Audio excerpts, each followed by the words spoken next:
I think I'm live. Hello, my friends, but let us go live in Amazon as well.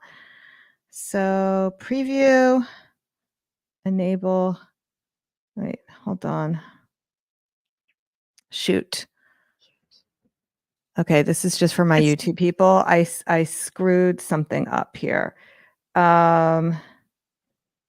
Oh, you know what? It's because I just have to edit the live stream because it's trying to grab my camera and I need to say external camera. It's also giving me the same. Oh no, we're good. We're good. 3, 2, 1. We are live. Okay. So people who are on YouTube and LinkedIn got a little bit of my funkiness.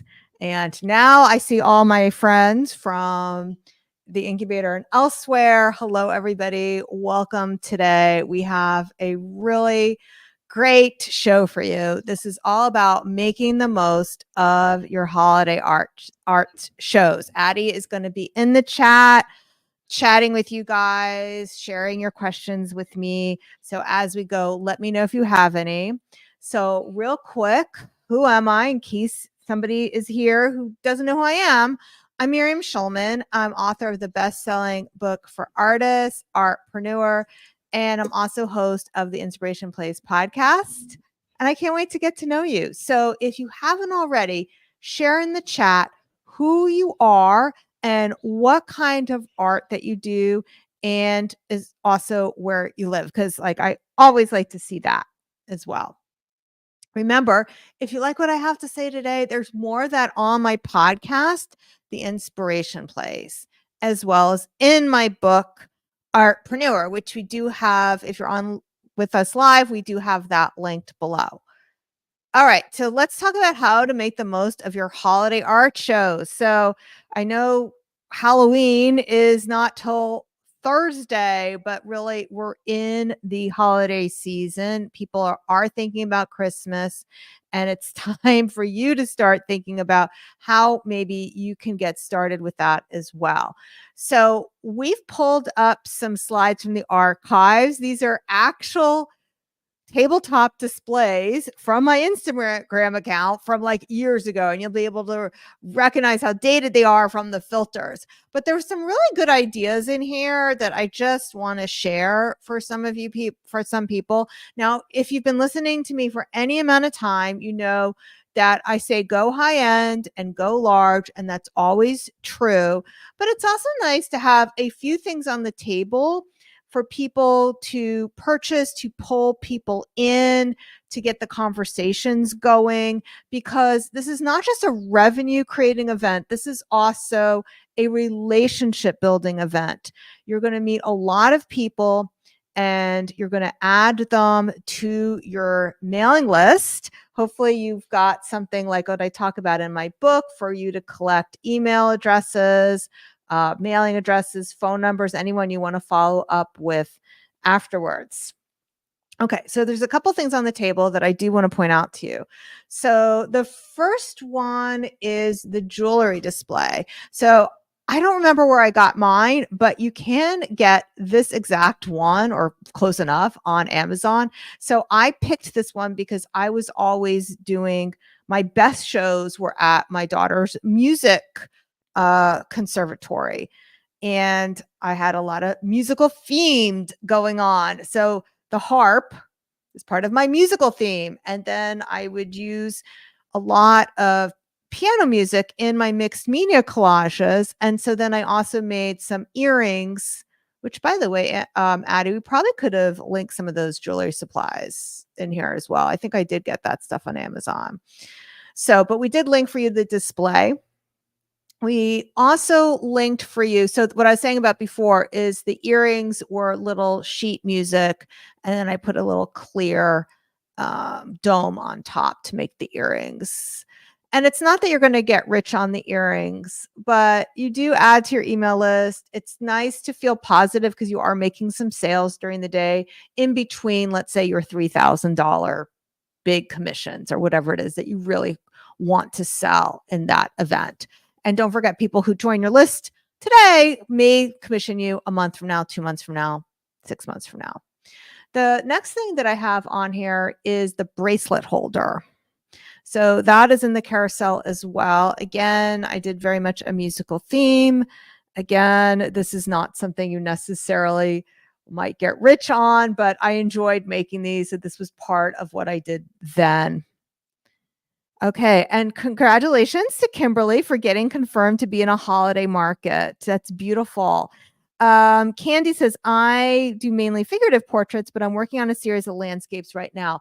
And by the way, I want to let you guys know that just because I'm sharing these things, I don't feel they should go out and do a bunch of things just for holiday markets that aren't real, don't fit in with your collection. With these things happen to fit in with the type of art I was doing at that time. Okay, so let's move on. If you're doing the type of show where your art is on a wall, so this one was in a library. And in the library, I used removable vinyl display decals, which I bought from Avery. So we have linked those up in the notes for you. And it's really nice for people to have that. In this day and age, you're going to probably want to have a QR code for each of the artworks, in addition to all the information being on the wall label. Okay, so again, here is an old photo from my Instagram. You can tell how old it is based on the filter I was using, but there's a couple more ideas that I want to share with you. Let me just see if I have a better photo. No, it's still the same filter.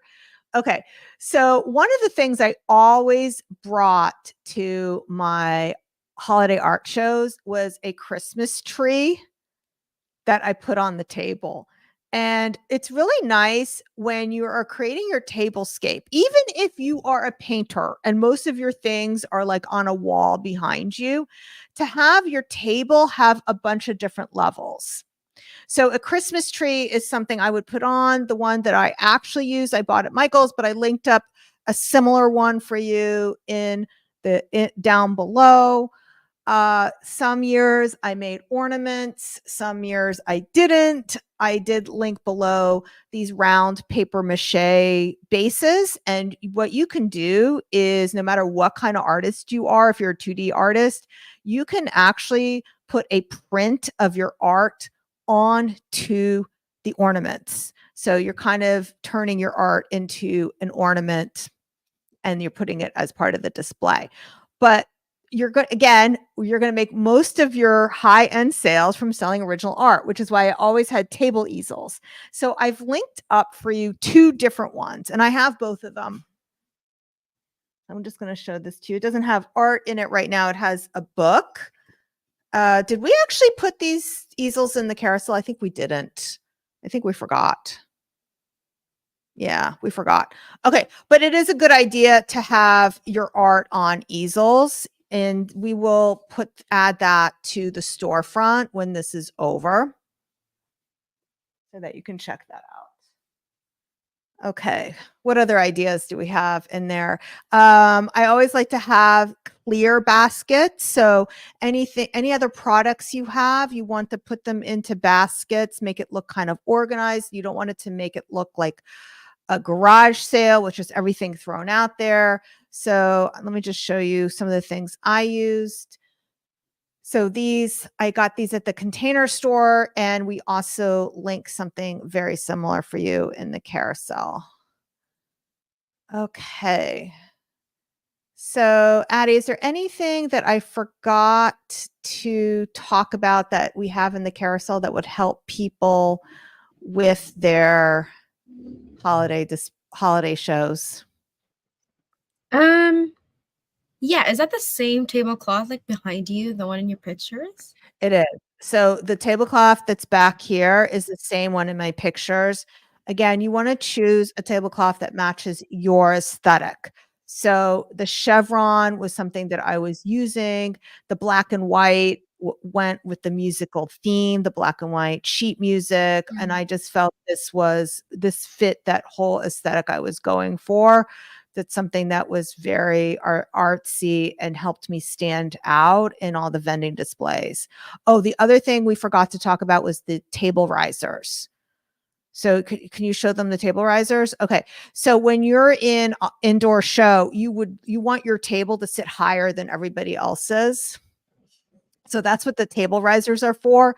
It also will help you if the table is higher, because then you don't have to bend over as much, because you know how that can really hurt your lower back, to even if you're young, to bend over in that awkward way over a table. So it's nice to have that higher. Is there anything else I forgot to talk about in terms of?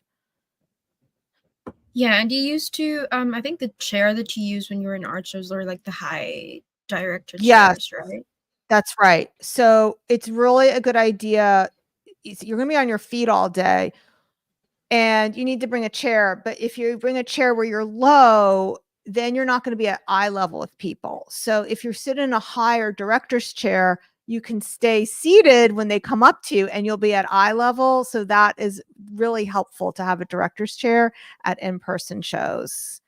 I think there's a lot of Okay. questions here. You want to help me out with some of those questions? Yeah, okay. Kimberly, I think she's an AIAC member. Yes, she is. Yeah. She said, I found the labels to peel off the wall last time I used it. Any tips? Yeah, so it's really good to get loaded into your computer and print it. And there's, for all those Averys, they have free templates online for that will to feed it into your printer so that you can print it the right way. And you always want to have the title of the art, a short description of the art, and the price. And like I said, these days you probably also want a QR code. Okay, anything else? All I think right. there's And another she also question from, asked, yeah. yeah. She said, do Yeah. you find printing art on products like bags and other useful items to be a best fit for holiday shows? Yeah, especially as an entry item. I do, but only if you can make it cost effective and only if you can get it in time. So let me tell you about, and I'm going to go back to the slides and find perhaps the slide that would have those products in it. I don't know if this one does. It does not. So I don't think we have a picture of what I used to do, but everything every year was themed.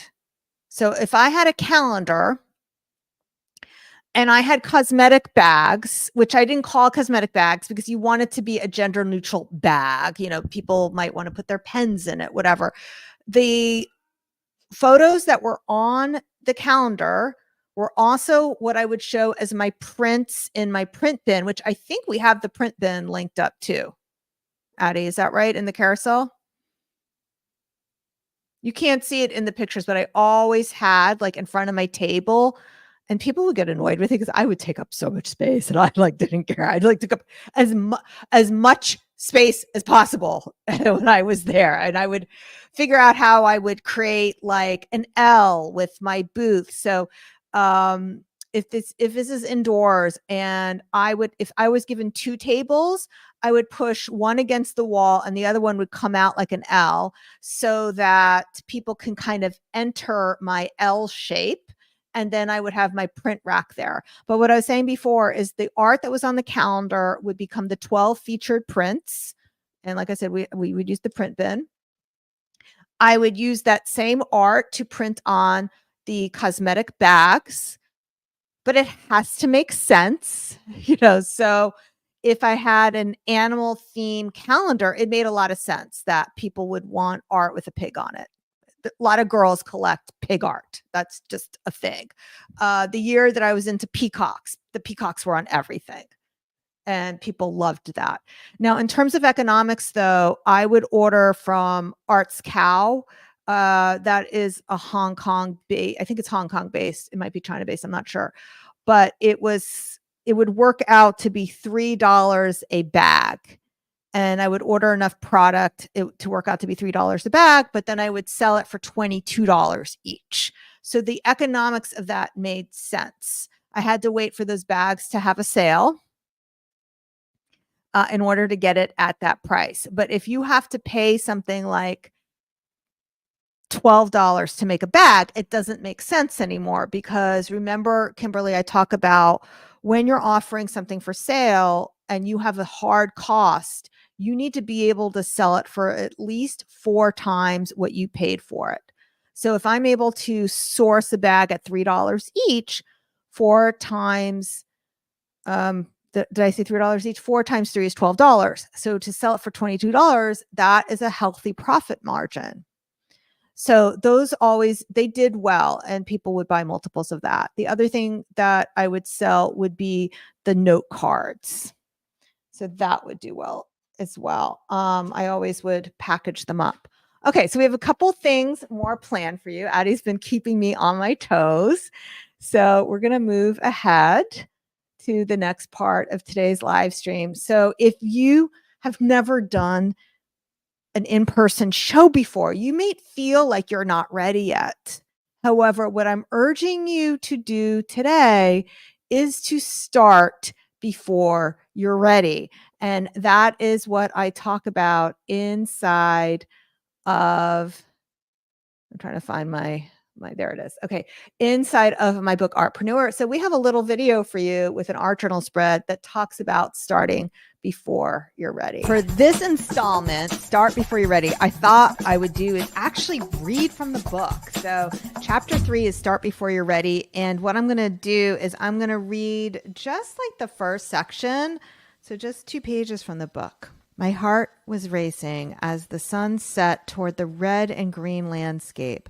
I had arrived at the Dude Ranch in New Mexico a few days earlier with a suitcase full of art supplies for a painting retreat, a gift to myself, a week to fully immerse in my art without the competing demands of teenage kids.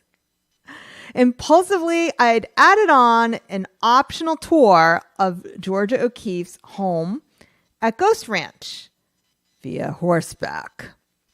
As I stood waiting my turn, I felt as if I would throw up. I was really ready to just walk away and screw the money I paid for that thing. Because, yeah, I had to pay extra for that horse ride.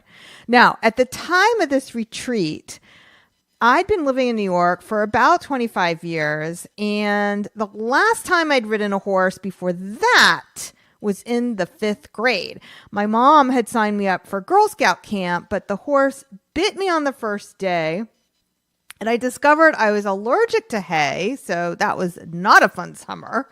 Sure, I love to exercise. I have a sense of adventure, but I'm a city slicker through and through, and I don't even own a proper pair of boots, not even the fake trendy kind you see in the catalogs. So when the good-looking cowboy called my name and told me to climb the platform, no part of me felt ready. And it didn't help that the British woman in front of me had asked the tour guide whether we'd be trotting. Don't you need lessons for this sort of thing? And why the heck do we have to climb up on a platform to get onto this horse? What happened to the smaller ponies? I remember riding ponies when I was like a little girl. I forgot how big a real horse could be. I didn't feel prepared. I didn't feel ready. But O'Keeffe's ranch is only accessible via horseback, and I sensed that this was a once-in-a-lifetime opportunity. I didn't want to miss out and regret not seeing it. When I finally mounted that horse, I took a deep breath and decided that my sweaty palms and I would go through with the ride, even though no part of me felt ready. It took the entire ride to settle my nerves, but as you might imagine, it was the best part of my whole week in New Mexico.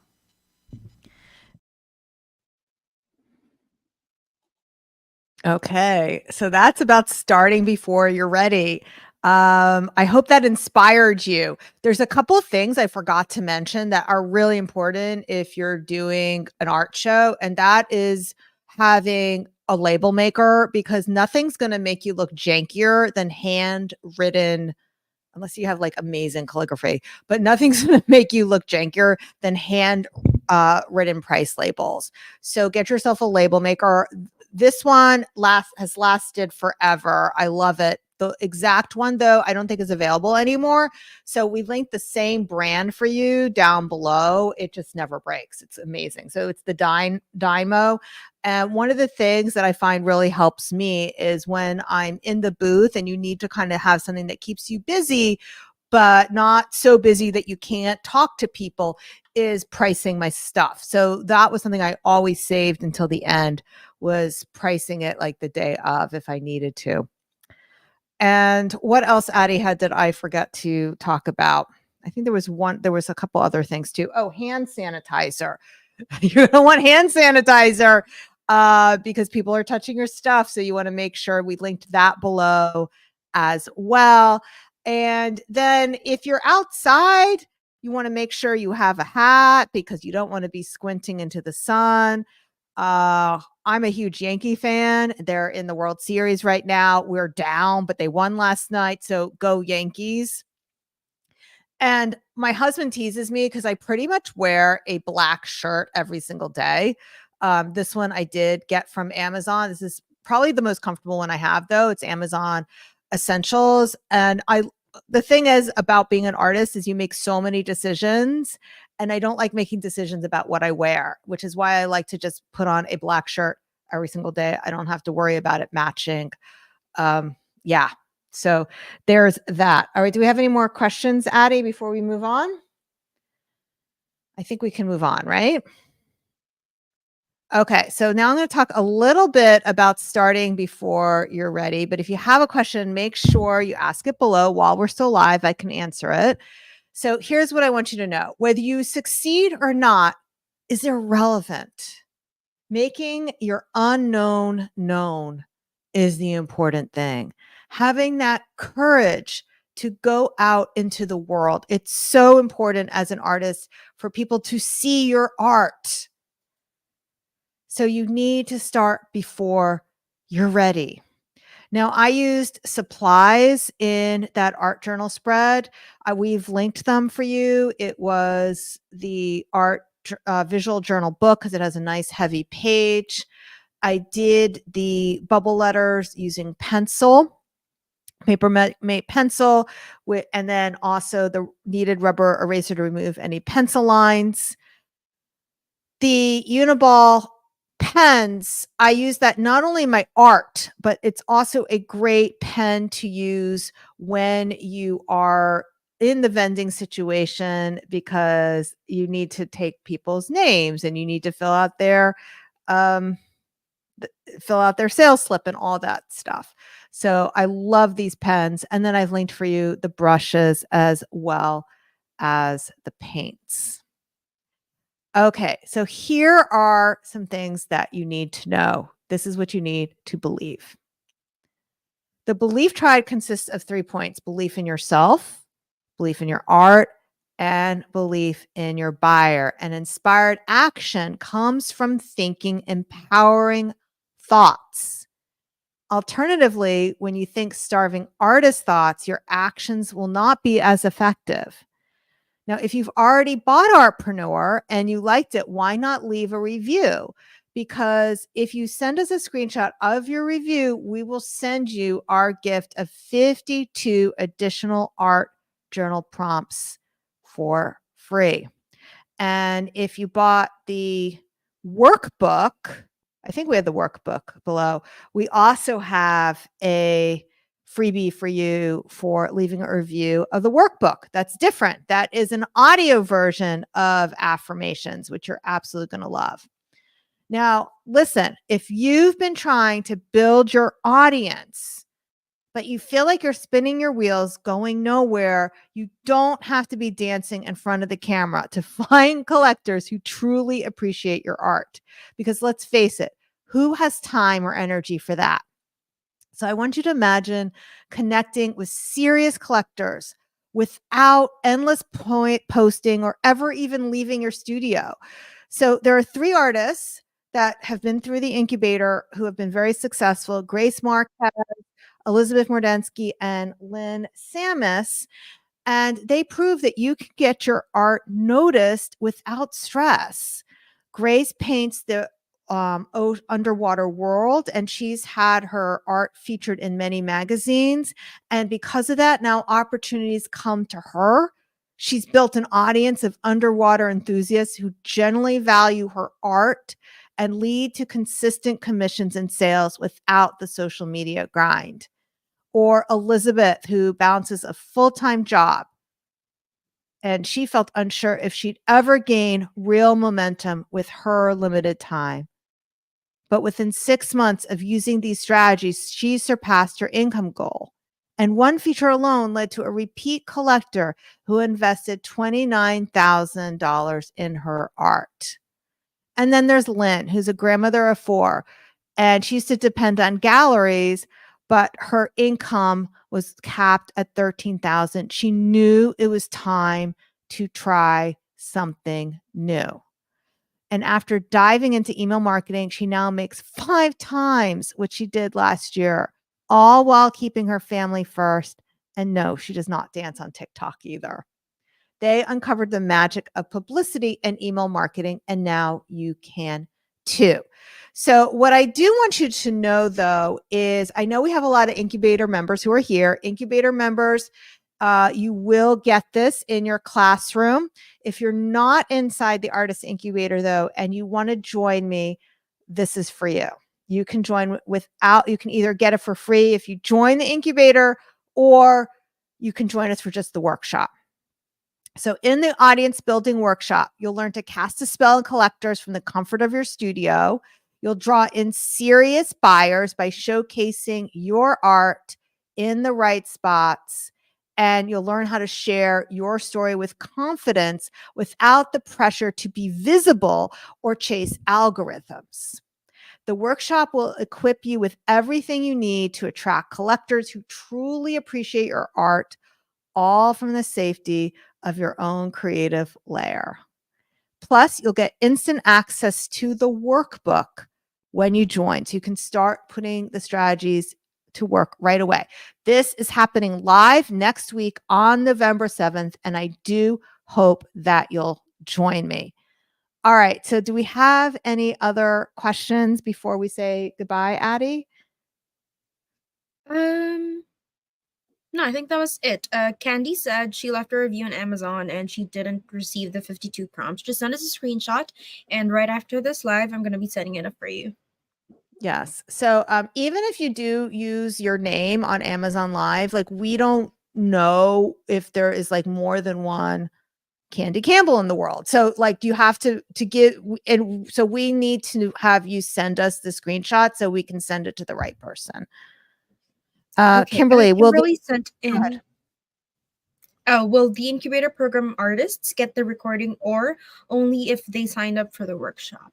Kimberly, incubator members all get the recording. If you want to join us live, Kimberly, there is a different price for incubator members. So Addie will send you an email for how to get that link to join us live. But if you don't want to spend money and you're happy to wait for the replay, you get it for free that way. If you're not in the incubator yet, then you can join us for live for the workshop. So that is schulmanart.com/audience. Oh, this is so funny. Candy says there are 117 Candy Campbells on Facebook. See, that's what I'm talking about. You know, there's even more than one Miriam Schulman. Yeah. So sometimes I get like emails and I'm like, wrong Miriam. Sorry, I'm not in your book group. When will the replay be available? So for the audience building workshop, it is happening live on November 7th. And if you are waiting for the recording, it probably won't be available till that weekend. We'll probably be emailing it out on the Monday following.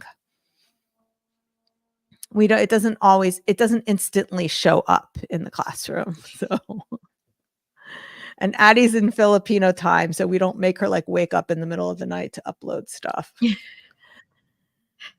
All right. So I think that's it for today. Yeah. Let me just see if there's any more slides I wanted to share. Okay. So this is one other last thing I want to talk about before I say goodbye. We had been doing these once a week and then we took a break.